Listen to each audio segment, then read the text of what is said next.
Hello beautiful family, welcome back to our YouTube channel Rajupalli laddu blog. ఏంటి అని చూస్తున్నారా, ఈ రోజు మినీ బ్లాగ్ వచ్చేసి మేము ఏదైతే అనుకున్నామో అది సక్సెస్ అయ్యిందనమాట. అది మేము ఏం చేసినా మీతో షేర్ చేసుకుంటాం కాబట్టి అది ఇప్పుడు షేర్ చేసుకుంటున్నాను. మేము ఒక వర్క్ మీద అయితే కడపకి వెళ్ళినాము. కడపలో అయితే మేము ఒక వర్క్ మీద వెళ్ళామని చెప్పాం కదా. వెళ్ళిన తర్వాత అక్కడికి వెళ్ళాము, బాగుంది, అన్నీ జరిగాయి అనమాట. వెళ్ళాము, అక్కడికి సర్కిల్లో ఉన్నాము. సడన్గా ఒక అక్క వచ్చింది నా దగ్గరికి వచ్చి, బాగున్నావా ఐషా అనేసింది. చాలా భయం వేసింది. ఆ టైంలో ఏం చేయాలో కూడా అస్సలు అర్థం కాలే. షాకింగ్ న్యూస్లో ఉన్నాను. ఆ అక్క వచ్చి, బాగున్నావా, నన్ను గుర్తుపట్టావా అని. ఎవరు నాకు గుర్తుకు రావడం లే అని ఎంత చెప్పినా కూడా అసలు వినడం లే. సడన్గా ఫోన్ ఓపెన్ చేసి నా యూట్యూబ్ ఛానల్ చూపించింది. నీ సబ్స్క్రైబర్ని, నీ ఛానల్ని ఫాలో అవుతున్నాను, చాలా అంటే చాలా బాగుంటుంది, నీ ఫ్యాన్ని నేను అని చెప్పేసి అనిందనమాట. ఆ టైంలో ఏం చేయాలో అర్థం కాలేదు. ఫుల్ అంటే ఫుల్ హ్యాపీ అయిపోయింది.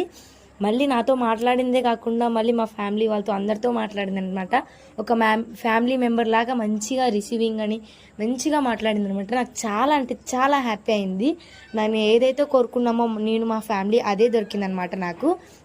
ఈ యూట్యూబ్ ద్వారా నాకు ఒక మంచి ఫ్యామిలీ దొరికింది అనుకోవచ్చు.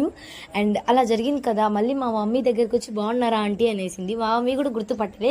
నేను అది టౌన్లో ఉన్నా, మా మమ్మీ కడపలో ఇంటి దగ్గర ఉందనమాట. వెళ్ళి సడన్గా సరే బాయ్ అని చెప్పింది. నా దగ్గర అంతా బాగుంది సరే అని చెప్పేసి బాయ్ చెప్పా, కలిసింది, నాతో ఫొటోస్ తీసుకుంది, అన్నీ అయిపోయినాయి. మళ్ళీ ఇంటికి వెళ్ళింది. మా మమ్మీ దగ్గరికి వెళ్ళి, బాగున్నారా ఆంటీ అని చెప్పింది. ఆయన మా మమ్మీ బాగున్నారా అంకుల్ అని చెప్పేసి పలకరించిందంట. వాళ్ళు కూడా గుర్తుపట్టలే. ఎవరు ఆంటీ, నన్ను గుర్తుపట్టలేదా అనేసిందంట. నువ్వు పట్టలేదమ్మా అంటే, నేను మీ ఫాలోయింగ్ యూట్యూబర్ని అని చెప్పేసి, సబ్స్క్రైబర్ని అని చెప్పేసి అనిందంట. వాళ్ళతో కూడా ఫొటోస్ తీసుకుంది, మంచిగా ఉంది. ఫుల్ షాక్ అయిపోయినాం. ఆ టైంలో అసలు వీడియో తీయాలా, ఏం చేయాలా, హ్యాపీ మూమెంటా, అది ఏంటి అనేసి అసలు అనిపించలేదు. ఫస్ట్ టైం కదా, చాలా అంటే చాలా హ్యాపీ అయిపోయింది. మళ్ళీ మా మమ్మీ అయితే అనిందనమాట, నేను ఏదైతే యూట్యూబ్ ద్వారా కోరుకున్నానో అదే జరిగింది, నాకు ఒక మంచి ఫ్యామిలీ కూడా దొరికింది అనేసి చాలా అంటే చాలా హ్యాపీగా ఫీల్ అయ్యాం. ఇంకా చాలామంది మన ఛానల్ సబ్స్క్రైబ్ చేసుకున్న వీడియో చూస్తున్నారు, వెళ్ళి వెంటనే సబ్స్క్రైబ్ చేసుకోండి. ఇదంతా కేవలం మీ వల్లనే అయింది. Thank you so much. మా ఛానల్ 1K రీచ్ వచ్చింది కూడా మీ వల్లనే. మా ఛానల్ సబ్స్క్రైబ్ చేసుకున్న అందరికీ పేరున థ్యాంక్ యూ సో మచ్. ఎల్లప్పుడూ మమ్మల్ని ఇలానే సపోర్ట్ చేయాలి, ఒక ఫ్యామిలీ లాగా ఉండాలనేసి మనస్ఫూర్తిగా కోరుకుంటున్నాను. Thank you so much. Me love and support వల్ల ఎల్లప్పుడూ ఇలానే ఉండాలి అండ్ మంచిగా ఉండాలి. ఐ హోప్ ఈ వీడియో కానీ మీకు నచ్చితే please like, share, comment, subscribe వచ్చిన పక్కన బెల్ ఐకాన్